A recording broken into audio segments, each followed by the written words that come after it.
स्कंद 10वा अध्याय 54वा. शिशुपालाचे सहकारी राजे आणि रुक्मी यांचा पराभव व श्रीकृष्ण रुक्मिणी विवाह. श्रीशुक म्हणतात, अशा प्रकारे क्रोधाविष्ट झालेले सर्व राजे अंगावर चिलखत घालून आपापल्या वाहनांवर स्वार झाले आणि धनुष्य घेऊन आपापल्या सेनेसह श्रीकृष्णांवर धावले. राजन यादवांच्या सेनापतींनी जेव्हा पाहिले की शत्रू आपल्यावर चढाई करीत आहेत, तेव्हा त्यांनी सुद्धा आपापल्या धनुष्यांचा टणत्कार केला आणि तोंड फिरून ते त्यांच्या समोर उभे राहिले. जरासंधाच्या सेनेतील काही जण घोड्यांवर, काही जण हत्तींवर, तर काही जण रथांत बसलेले होते. धनुर्विद्येत निष्णात असणारे ते यादवांवर बाणांचा असा वर्षाव करू लागले की जसा ढगांनी डोंगरावर पाडलेला मुसळधार पाऊस. रुक्मिणीने आपल्या पतीची सेना बाणवर्षावाने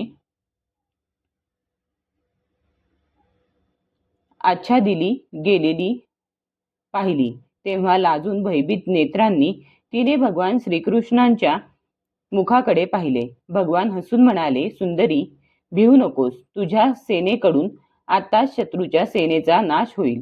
इकडे गद, संकर्षण इत्यादी यदुवंशी वीरांना शत्रूचा पराक्रम सहन न होऊन त्यांनी शत्रूंचे हत्ती, घोडे व रथ यांच्यावर बाणांचा वर्षाव केला. त्यांच्या बाणांनी रथ, घोडे आणि हत्तींवर बसलेल्या शत्रुपक्षाच्या वीरांची कुंडले, किरीट व पगड्यांनी सुशोभित झालेली कोट्यवधी मस्तके, खड्ग, गदा आणि धनुष्ययुक्त हात, मनगटे, मांड्या तसेच पाय तुटून जमिनीवर पडू लागले.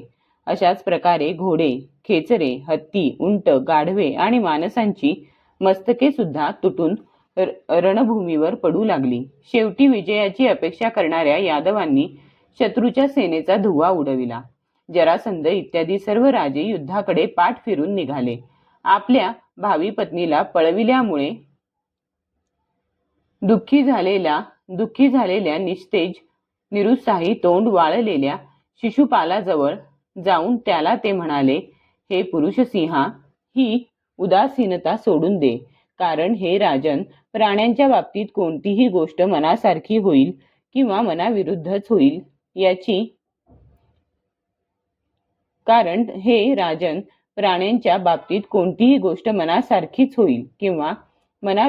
होईल याची खात्री देता येत नाही. कठपुतळी ज्याप्रमाणे सूत्रधाराच्या इच्छेनुसार नाचत असते, त्याचप्रमाणे हा जीव सुद्धा भगवंतांच्या इच्छेनुसारच सुखदुःखासंबंधी प्रयत्न करीत असतो. 23 अक्षौहिणी सेनेसह माझा श्रीकृष्णाने 17 वेळा पराभव केला. मी मात्र एकदाच त्यांच्यावर विजय मिळविला. तरी सुद्धा या घटनेबद्दल मी कधी शोक करीत नाही की आनंदित होत नाही. कारण मला हे माहीत आहे की प्रारब्धानुसार कालच या जगाला नाचवीत असतो. आम्ही सर्वजण मोठमोठ्या वीर सेनापतींचे सुद्धा अधिपती असून श्रीकृष्णाच्या अधिपत्याखाली असलेल्या यादवांनी थोड्याशा सेनेनिशीच आमचा पराजय केला. यावेळी शत्रूंचा विजय झाला, कारण काल त्यांना अनुकूल होता. जेव्हा तो आम्हाला अनुकूल होईल तेव्हा आम्ही सुद्धा त्यांना जिंकू. जेव्हा मित्रांनी त्याला अशा प्रकारे समजावले, तेव्हा तो आपल्या अनुयायांसह आपल्या राजधानीला परत गेला आणि त्याचे वाचलेले मित्रराजे सुद्धा आपल्या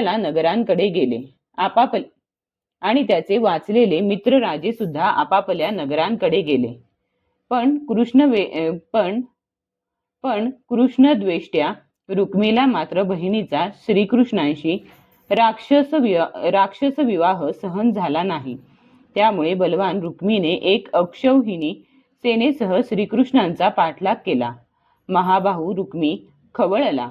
कवच अंगात घालून आणि धनुष्य घेऊन त्याने सर्व राजांच्या समोर प्रतिज्ञा केली. आपणा सर्वांसमक्ष मी प्रतिज्ञा करतो की जर युद्धात श्रीकृष्णाला मारून मी रुक्मिणीला परत आणले नाही तर कुंडीनपुरात प्रवेश करणार नाही. असे म्हणून तो रथावर आरूढ झाला आणि सारथ्याला म्हणाला, जेथे कृष्ण असेल तेथे घोड्यांना ताबडतोब पिटाळ.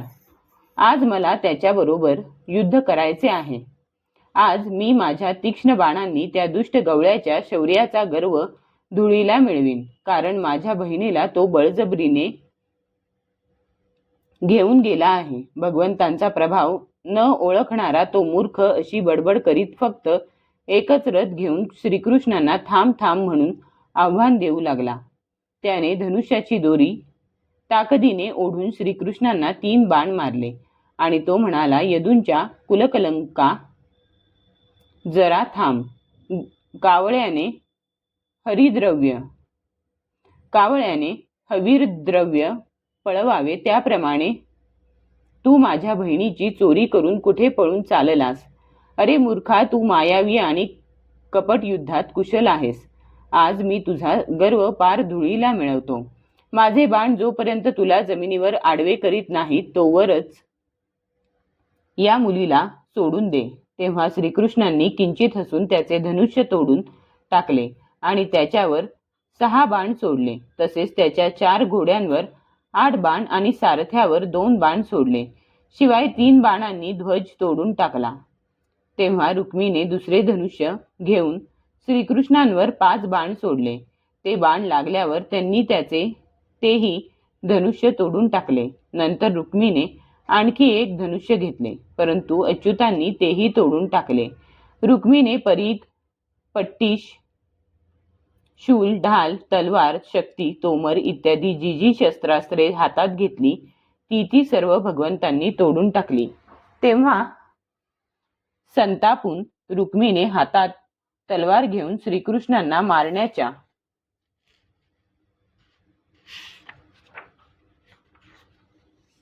हेतूने रथातून खाली उडी टाकली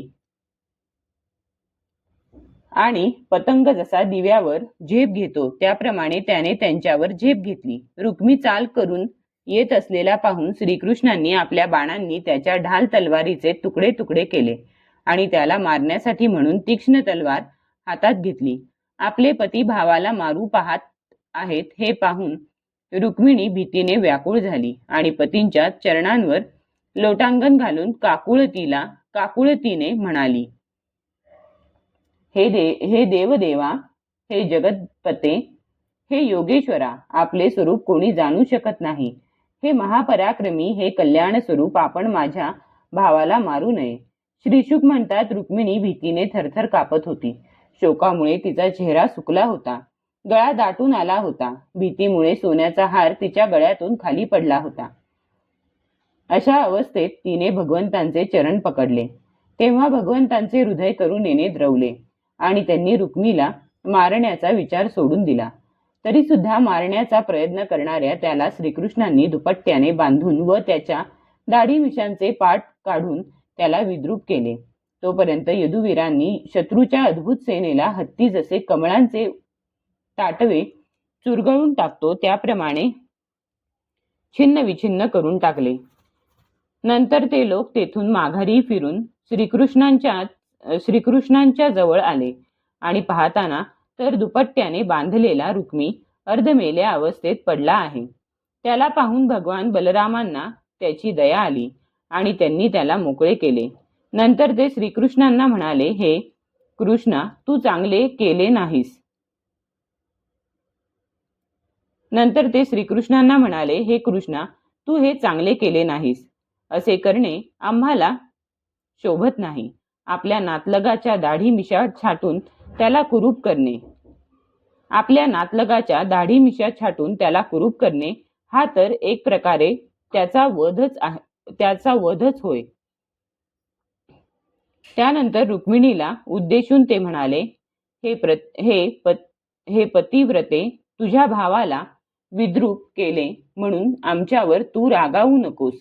कारण जीवाला सुखदुःख देणारा दुसरा तिसरा कोणी नसून त्याला स्वतःच्याच कर्माचे फळ भोगावे लागते. नंतर श्रीकृष्णाला म्हणाले, कृष्णा, आपल्या नातेवाईकाने वध करण्यायोग्य अपराध केला तरी सुद्धा आपल्याकडून त्याचा वध होणे योग्य नाही. त्याला सोडून दिले पाहिजे. स्वतःच्या अपराधामुळे तो अगोदरच मेल्यासारखा झालेला असतो. मेलेल्याला पुन्हा काय मारणार? पुन्हा रुक्मिणीला म्हणाले, हे पतिव्रते, ब्रह्मदेवांनी क्षत्रियांचा धर्मच असा केला आहे की भावाने सुद्धा आपल्या भावाला मारावे, म्हणून हा क्षात्र धर्म अत्यंत कठोर आहे. नंतर श्रीकृष्णांना म्हणाले, जे अभिमानी लोक संपत्तीच्या गर्वाने आंधळे झालेले असतात, ते राज्य, पृथ्वी, पैसा, स्त्री, मान, तेज किंवा अन्य कोणत्याही कारणाने आपल्या बांधवांचा सुद्धा तिरस्कार करतात. पुन्हा ते रुक्मिणीला म्हणाले, तुझा भाऊ सर्व प्राण्यांचा द्वेष करणारा आहे. त्याच्या कल्याणासाठीच आम्ही हा दंड त्याला दिला आहे. त्याला तू अज्ञानी लोकांप्रमाणे अनुचित मानित असलीस तर हा तुझ्या बुद्धीचा दोष आहे. हे देवी, जे लोक भगवंतांच्या मायेने मोहित होऊन देहालाच आत्मा मानतात, त्यांनाच हा आपला मित्र, हा शत्रू आणि हा त्रयस्थ असा मोह होतो. देह धारण करणाऱ्या सर्वांचा मायातीत आत्मा एकच आहे. पाणी, घडा या उपाधी भेदाने जसे सूर्य, चंद्र इत्यादी आणि आकाश एकच असून अनेक वाटतात, त्याचप्रमाणे मूर्ख लोक शरीरभेदाने आत्मा भिन्न आहे असे मानतात. या शरीराला उत्पत्ती आणि नाश आहे. पंचमहाभूते, पंचप्राण, तन्मात्रा आणि त्रिगुण हे याचे स्वरूप आहे. देहाची अज्ञानामुळेच आत्म्याच्या ठिकाणी कल्पना केली गेलेली आहे आणि या कल्पनेनेच प्राणी जन्म मृत्यूच्या फेऱ्यात अडकतो. हे साध्वी, डोळे आणि रूप ही दोन्हीही सूर्यामुळे प्रकाशित होतात. सूर्य हेच त्यांचे कारण आहे, म्हणून सूर्यापासून डोळे आणि रूपाचा कधी वियोग होत नाही की संयोग होत नाही. त्याचप्रमाणे सर्व जगाची सत्ता आत्मसत्तेमुळे प्रत्ययास येते. सर्व जगाचा प्रकाशक आत्माच आहे. तर मग आत्म्याशी दुसऱ्या असत पदार्थांचा संयोग किंवा वियोग कसा होऊ शकेल? जन्म घेणे, असणे, वाढणे, बदलणे, क्षीण होणे आणि मरणे हे सर्व विकार शरीराचेच असतात, आत्म्याचे नव्हेत. जसे कृष्ण पक्षामध्ये कलांचा क्षय होतो, चंद्राचा नाही. परंतु अमावस्येच्या दिवशी लोक व्यवहारात चंद्राचाच क्षय झाला असे म्हणतात. त्याचप्रमाणे जन्ममृत्यू इत्यादी सर्व विकार शरीराचेच असतात, परंतु भ्रमाने लोक त्याला आत्म्याचे समजतात. जसा झोपलेला मनुष्य स्वप्नात कोणताही पदार्थ अस्तित्वात नसतानाही भोगली जाणारी वस्तू आणि भोगरूप फळांचा अनुभव घेतो, त्याचप्रमाणे अज्ञानी लोक खोट्या प्रपंचाचा खरा समजून अनुभव घेतात. म्हणून हे सुहास्यवदने, अज्ञानामुळे होणाऱ्या या शोकाचा त्याग कर. हा शोक अंतःकरणाला उदास करतो, मोहित करतो. म्हणून तत्वज्ञानाने याला पूर्णपणे सोडून देऊन तू आपल्या स्वरूपात स्थिर हो. श्रीशुक म्हणतात, बलरामांनी जेव्हा रुक्मिणीची अशी समजूत घातली, तेव्हा रुक्मिणीने मनातील कटुता काढून टाकून विवेकबुद्धीने मनाचे समाधान केले. शत्रूंनी ज्याचे सैन्य आणि तेज नाहीसे केले होते, त्या रुक्मीचे फक्त प्राणच वाचले होते. त्याचे मनोरथ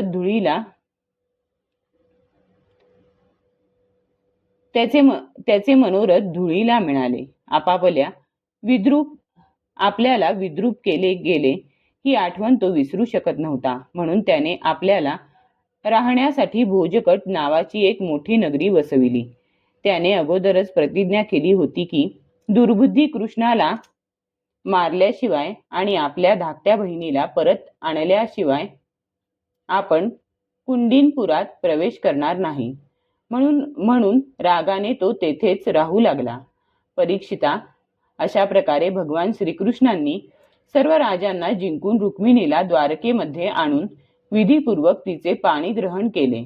हे राजन, द्वारकेतील लोकांना यदुपती श्रीकृष्णांबद्दल अनन्य प्रेम होते. त्यामुळे तेथे घरोघर मोठा उत्सव साजरा केला जाऊ लागला. तेथील आनंदित झालेल्या स्त्री पुरुषांनी रत्नांची चमकणारी कुंडले घातली होती. त्यांनी सुंदर पोशाख परिधान केलेल्या वधूवरांना अनेक नजराणे अहेर म्हणून दिले. त्यावेळी द्वारकेत कोठे कोठे ध्वज उंच ठिकाणी फडकत होते. ठिकठिकाणी रंगीबेरंगी माळा, वस्त्रे आणि रत्नांची तोरणे बांधलेली होती. घरांच्या दारांवर मंगल वस्तू लावल्या होत्या. पाण्याने भरलेल्या कलशांनी अगुरू आणि धुपाच्या सुगंधाने व दीपमाळांमुळे ती नगरी विलक्षण शोभून दिसत होती. अत्यंत जिवलग राजांना आमंत्रित केले होते. त्यांच्या उन्मत्त हत्तींच्या मदाच्या जिरपण्याने द्वारकेतील सडका भिजल्या होत्या. प्रत्येक दरवाजावर केळीचे खांब आणि सुपारीची झाडे लावलेली असल्याने ती नगरी विलक्षण सुंदर दिसत होती. त्या उत्सवात इकडे तिकडे घाईघाईने धावणाऱ्या कुरु, सृंजय, कैकेय, विदर्भ, यदू आणि कुंती या वंशांचे लोक एकमेकांसमवेत आनंदोत्सव साजरा करीत होते. जिकडे तिकडे रुक्मिणी हरणाचा प्रसंग ऐकून व त्याचेच गुणगान ऐकून राजे आणि राजकन्या अत्यंत आश्चर्यचकित झाल्या. महाराज रुक्मिणी रूपी लक्ष्मीला साक्षात लक्ष्मीपती भगवान श्रीकृष्णांच्या बरोबर पाहून द्वारकावासी स्त्री पुरुषांना अत्यंत आनंद झाला.